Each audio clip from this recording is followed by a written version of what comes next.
ఆదివాసీ హక్కుల సంఘీభావ వేదిక కార్యక్రమం ప్రారంభమవుతుంది. ఈ సదస్సును 2 సెషన్స్గా విభజించడం జరిగింది. ఈ మొదటి సెషన్ వచ్చేసి మధ్యాహ్నం వరకు ఉంటుంది. మధ్యాహ్నం నుంచి భోజన విరామం, అలాగే భోజన విరామం తర్వాత 2వ సెషన్ ప్రారంభమవుతుంది. తర్వాత 4 గంటల నుంచి మనం నెల్లూరులో టౌన్ హాల్ నుంచి విఆర్సీ మీదుగా అలాగే గాంధీబొమ్మ మీదుగా ర్యాలీ చేయాల్సి ఉంటుంది. మన ఉనికిని మనం తెలియజేయాలన్నా, మన ఈ కార్యక్రమాలు మొత్తం జనాలకి తెలియాలంటే ఖచ్చితంగా మనం ఈ ర్యాలీలో పాల్గొనాలి. మధ్య మధ్యలో ఎవరు కూడా వెళ్ళిపోవద్దు. ఈ కార్యక్రమం అయినంత వరకు ఈరోజు ఈ భారతదేశంలో ఉన్నటువంటి ఆదివాసీలు మన అడవుల కోసం, అడవుల పరిరక్షణ కోసం, అలాగే మన హక్కుల కోసం వీళ్ళందరూ పోరాడుతున్నారు. కాబట్టి వాళ్ళకి అండగా మనం ఈరోజు ఒక్కరోజు వాళ్ళకి సంఘీభావం తెలియజేద్దాం. అందులో భాగంగా ఈరోజు దక్షిణాంధ్ర ప్రాంతీయ సదస్సులో ఆహ్వాన సంఘాన్ని ఒకటి ఏర్పాటు చేసుకున్నాము. ఈ ఆహ్వాన సంఘానికి అధ్యక్షుడిగా జి మాల్యాద్రి గారిని వేదిక మీదకి రావాల్సిందిగా కోరుతున్నాము.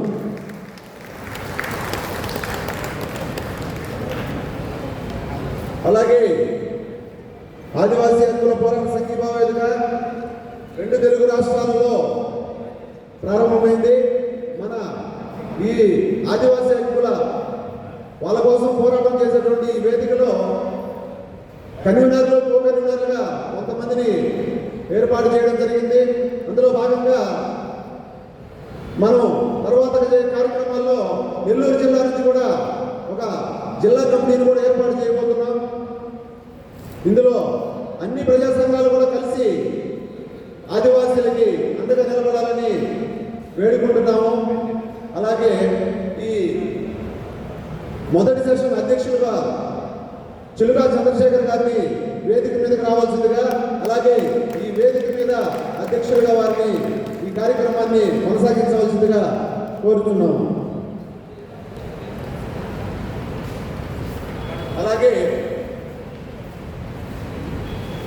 అలాగే ఈ సదస్సులో 4 అంశాలు అనుకున్నాము. ఆ 4 అంశాల మీద మాట్లాడేందుకు మనకి ముఖ్యులుగా కొంతమందిని ఏర్పాటు చేసుకున్నాం. అందులో భాగంగా మన మొదటగా విఠప్ బాలసుబ్రహ్మణ్యం గారు ఎక్స్ ఎమ్మెల్సీ వేదిక మీద కావాల్సిందిగా కోరుచున్నాం. అలాగే ఆదివాసీ సంఘం నుంచి కన్వీనర్గా ఉన్నటువంటి సిద్ధార్థ ద్వారా వచ్చారా? ఒకవేళ వచ్చి ఉంటే వేదిక మీదకి రావాల్సిందిగా ఆహ్వానిస్తున్నాం. అలాగే క్రాంతి చైతన్య గారు పౌర హక్కుల సంఘం నాయకులు, సీనియర్ అడ్వకేటు, వీరిని కూడా వేదిక మీదకి రావాల్సిందిగా ఆహ్వానిస్తున్నాం.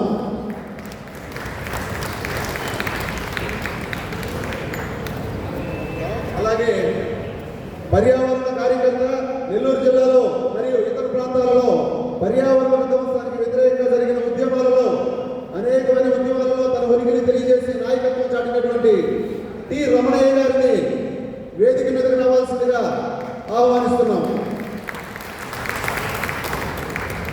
టి రమణయ్య గారు.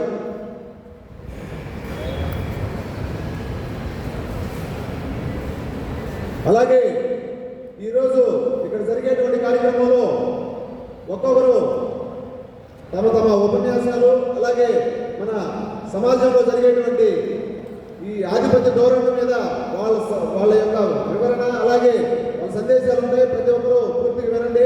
మధ్య మధ్యలో ప్రజా కళామండలి వాళ్ళు వాళ్ళ యొక్క పాటల ద్వారా మనకి చైతన్యపరుస్తూ ఉంటారు. మిత్రులారా, ఈ కార్యక్రమం అయిపోయిన తర్వాత కొంతమంది సామాజికవేత్తలు, అలాగే రాజకీయ పార్టీ కార్యకర్తలు కూడా వచ్చున్నారు. వాళ్ళ సందేశాలు కూడా మధ్యలో మేము చెప్తాము. వాళ్ళు కూడా ఒక 2 నిమిషాలు సమయభావాన్ని పాటిస్తూ ప్రతి ఒక్కరు కూడా మీ సందేశాలని ఈ సభకి అందించాలని కోరుకుంటున్నాం. సార్, ఇప్పుడు మొదటిగా మనం అనుకున్నాం కదా, ఈ ఆహ్వాన సంఘం ఏర్పాటు చేస్తున్నాం కాబట్టి ఆహ్వాన సంఘ అధ్యక్షుడు గారిని మాలేంద్రి గారిని తన ఉపన్యాసాన్ని కొనసాగించవలసిందిగా వేడుకుంటున్నాం సార్.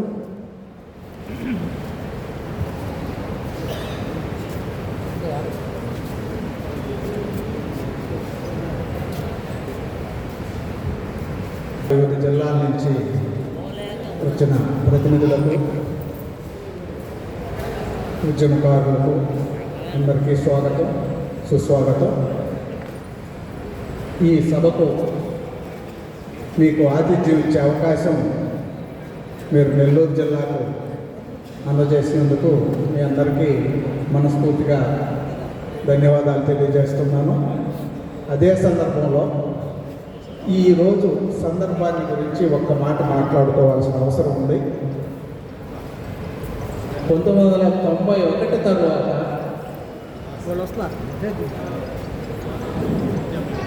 అభివృద్ధి అప్పుడు దాకా అభివృద్ధి సరిగా లేదు, ఇంకా బాగా వేగంగా చేయాలని అభివృద్ధి రథాన్ని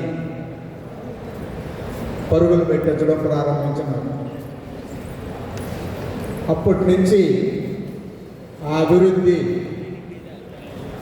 వర్చువల్, వాస్తవం ఒక రకంగా ఉంటుంది, మనకు సినిమా ఇంకొక రకంగా ఉంటుంది.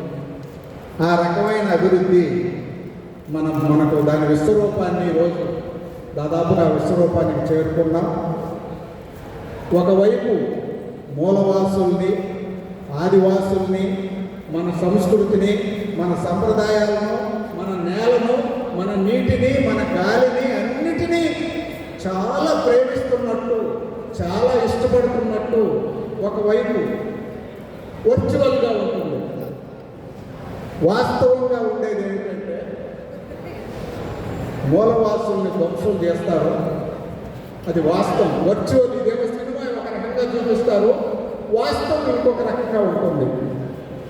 రాముణ్ణి ఇంకెక్కడో నడయాడిన ఈ నేలను చాలా పవిత్రంగా మాట్లాడతారు.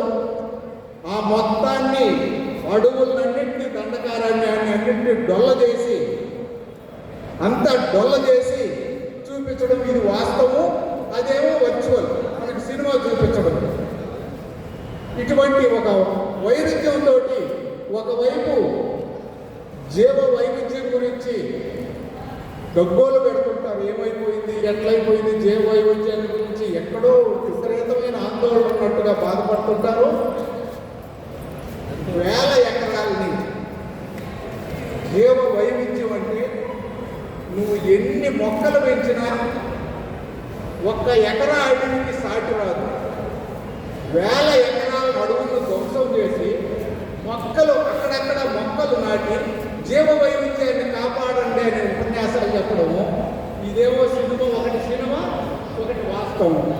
అంటే జంతు వైవిధ్యం, మొక్కలే మాట్లాడుకుంటాం కానీ జంతువుల గురించి విపరీతంగా జంతు వైవిధ్యం మొత్తం నాశనం అయిపోతుంది. జంతువుల్ని చివరికి ఎక్కడో ఒక పార్కులకు పరిమితం చేసే పరిస్థితిని తీసుకొచ్చి ఆ ఒకవైపేమో జంతు వైవిధ్యాన్ని గురించి విపరీతంగా మాట్లాడటం, వేల ఎకరాలని జంతువుల ఆవాసాలన్నింటినీ ఏమి లేకుండా చేయడం అనేది అది ఇంకొక వైపు వాస్తవము, ఇది ఒకవైపు సినిమా చూపించడము.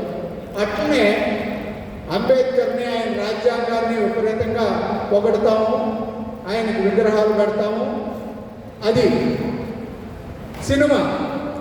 వాస్తవము ఏదైతే రాజ్యాంగంలో మౌలికంగా ఆదివాసులకు ఇటువంటి వాళ్ళకి హక్కులన్నీ కల్పించినారో ఆ హక్కులన్నింటినీ లేకుండా చేయడం అనేది ఇది వాస్తవం. సినిమా ఒకవైపు, వాస్తవం వైపు ఒకవైపు, ఇంకొక వైపు ప్రజాస్వామ్యము ఇవన్నీ మాట్లాడతారు.